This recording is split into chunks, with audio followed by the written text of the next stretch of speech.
नमस्कार दोस्तों, MP exam station में आप सभी का बहुत बहुत स्वागत है। दोस्तों, मध्य प्रदेश पटवारी परीक्षा को लेकर आप सभी के मन में बहुत सारे डाउट बने हुए हैं। सबसे पहला डाउट तो आपका ये है कि भाई परीक्षा कब होगी, और दूसरा इंपॉर्टेंट डाउट ये है कि भाई सीपीसीटी मांगेंगे तो सीपीसीटी के लिए हमें टाइम देंगे या पहले ही सीपीसीटी हमें करके देना होगा। ये दो सबसे बड़े डाउट है। और तीसरा डाउट आपका हो सकता है कि इसके सिलेबस में चेंज होगा या सिलेबस पुराना ही रहेगा। तो इस वीडियो को देखने के बाद आपके सारे डाउट क्लियर हो जाएंगे। तो आखिरी तक वीडियो में बने रहना, सारे बातें हम करने वाले। तो वीडियो को शुरू करते। सबसे पहली चीज तो दोस्तों आपको ये समझना होगा कि लास्ट 2023 में आपका पटवारी का एग्जाम हुआ था, और 2023 में आपका जो पटवारी का एग्जाम लास्ट हुआ था वो किसके अंतर्गत हुआ था, तो वो ग्रुप 2 और सब ग्रुप 4 के अंतर्गत आपका पटवारी का एग्जाम हुआ था। यहाँ पर लिखा हुआ है स्पष्ट, पटवारी एग्जाम ग्रुप 2 सब ग्रुप 4 के अंतर्गत पटवारी का एग्जाम 2023 लास्ट में हुआ था। अब 2026 का जो ईएसबी ने व्यापम ने या ईएसबी ने जो कैलेंडर जारी किया है उसमें 6 नंबर पर अगर आप देखोगे कैलेंडर में, तो यहाँ पर स्पष्ट लिखा हुआ है ग्रुप 2 और सब ग्रुप 4 का रिक्वायरमेंट टेस्ट आपका होने वाला है। और इसके एग्जाम ये कब करवाने वाले हैं, तो अप्रैल 2026 में इसके एग्जाम यहाँ पर ये करवा लेंगे। तो ये 6 नंबर पर आप कैलेंडर में जाकर देखोगे तो आपको स्पष्ट दिखाई दे रहा है। तो मतलब हमें यहाँ पर एक बात ये समझ में आ रही कि भाई 2023 में जो आपका पटवारी का एग्जाम हुआ था वो ग्रुप 2 सब ग्रुप 4 के अंतर्गत हुआ था। तो हो सकता है 2026 में भी पटवारी का एग्जाम आपका यहाँ पर इसके अंतर्गत हो सकता है। तो ये तो बात हुई पूरी कि भाई पटवारी की वैकेंसी 2026 में आ सकती है और इसकी जो एग्जाम है वो अप्रैल में हो सकती है। ये सबसे बड़ा डाउट है कि भाई एग्जाम आएगी या नहीं आएगी। तो पूरी संभावना है अप्रैल 2026 में आपका एग्जाम होने का। ठीक है, अब दूसरा इंपॉर्टेंट डाउट है सीपीसीटी का। तो सीपीसीटी का डाउट पूरा करते हैं अपन, यहाँ पर चलते हैं। देखो, 2023 से पहले एग्जाम हुई, 2017 में एग्जाम हुई थी। तो 2017 में जब पटवारी का एग्जाम हुआ था तो उसमें इन्होंने क्या बोला था कि आपके पास एक तो सीपीसीटी का स्कोर कार्ड होना चाहिए और उसके साथ आपका हिंदी टाइपिंग निकलनी चाहिए। ठीक है, स्कोर कार्ड सीपीसीटी का और हिंदी टाइपिंग आपके पास होनी चाहिए। अब मान लो आपके पास सीपीसीटी उत्तीर्ण ना हो, तो ऐसी स्थिति में आपको 2 वर्ष का टाइम इन्होंने 2017 में भी दिया था। 2017 में भी 2 वर्ष का टाइम दिया था कि भाई आप 2 वर्ष का टाइम ले लो और सीपीसीटी निकाल कर हमें दे दो। ठीक है, 2017 के बाद में सीधी वैकेंसी आई 6 साल बाद 2023 में।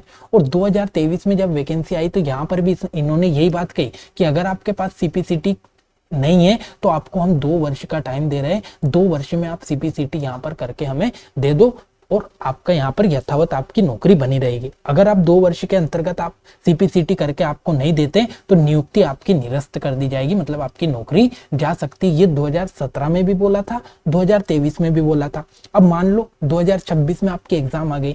अब 2026 में अगर आपकी एग्जाम आ गई तो फिर क्या होगा, तो सीपीसीटी हमें पहले करना होगा। पहली चीज तो ये है कि पूरी संभावना है कि हो सकता है सीपीसीटी ये पहले मांग ले। क्यों मांग ले कि भाई 2017 में जब हम बात करें तो 2017 में सीपीसीटी का इतना क्रेज नहीं था, चुनिंदा लोगों के पास सीपीसीटी थी।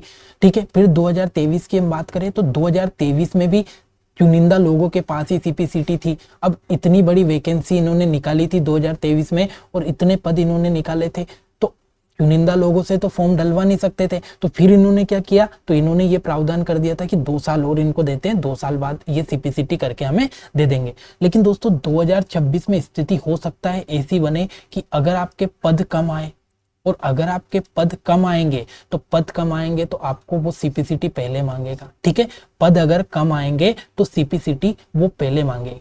और अगर पद की ज्यादा भरमार रहेगी तो हो सकता है आपको टाइम दे दे, हो सकता है टाइम दे दे। और दोस्तों अगर टाइम दे दिया तो हो सकता है आपको टाइम कम मिले। मान लो 1 वर्ष का ही आपको टाइम दिया जाए, 1 वर्ष का ही आपको टाइम दिया है, तो संभावना कुछ भी बन सकती थी। अब संभावना अगर कुछ भी बन जाए तो ऐसी स्थिति में हम क्या करें, तो ऐसी स्थिति में आपके पास में गोल्डन चांस है। गोल्डन चांस कैसा है, तो गोल्डन चांस ऐसा है कि अभी हम दिसंबर में ये वीडियो शूट कर रहे हैं। अब दिसंबर में अगर हम वीडियो बना रहे हैं तो आपकी जो जनवरी है, इस जनवरी में पहली सीपीसीटी के एग्जाम आ रही है, जनवरी में पहली सीपीसीटी के एग्जाम आ रही है। मान लो बाई चांस जनवरी में सीपीसीटी की एग्जाम आपकी नहीं निकली तो दूसरा गोल्डन टाइम है आपका मार्च में फिर से सीपीसीटी का आपका एग्जाम होगा। तो अगर जनवरी की नहीं निकली तो मार्च की तो निकल ही जाएगी अगर आप तैयारी करोगे। तो हम वहां पर इस भरोसे क्यों बैठे कि भाई वो सीपीसीटी मांगेगा या नहीं मांगेगा, हमें तो जनवरी की क्लियर करनी है, हमें तो मार्च की पहले ही क्लियर कर लेंगे।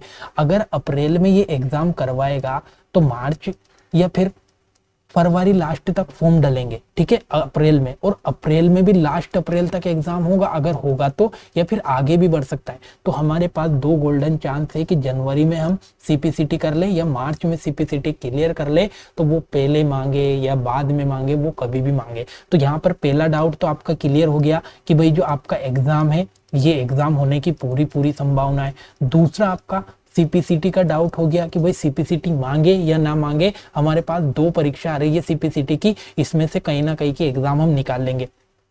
तीसरा डाउट है आपका सिलेबस का।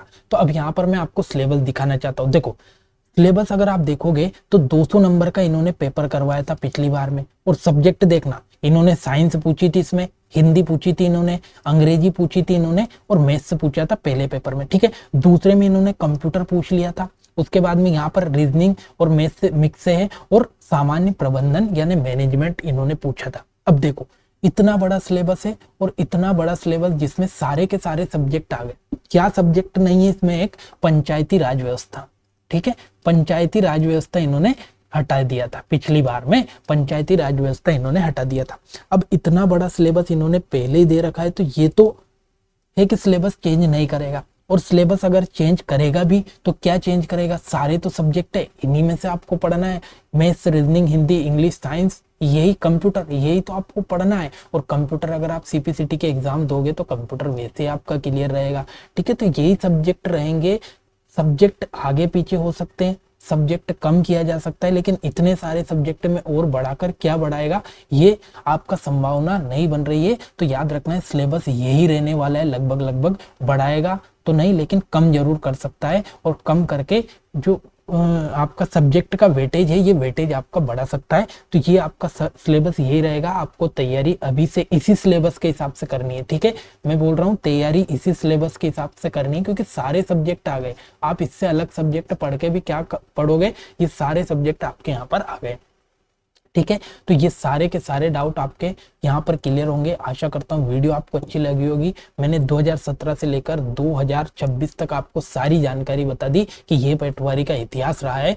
तो ऐसे ही नॉलेजेबल वीडियो देखने के लिए आज ही हमारे चैनल को जरूर सब्सक्राइब करते हैं। मिलते हैं अगले वीडियो में एक नई जानकारी के लिए, तब तक के लिए जय हिंद, जय भारत।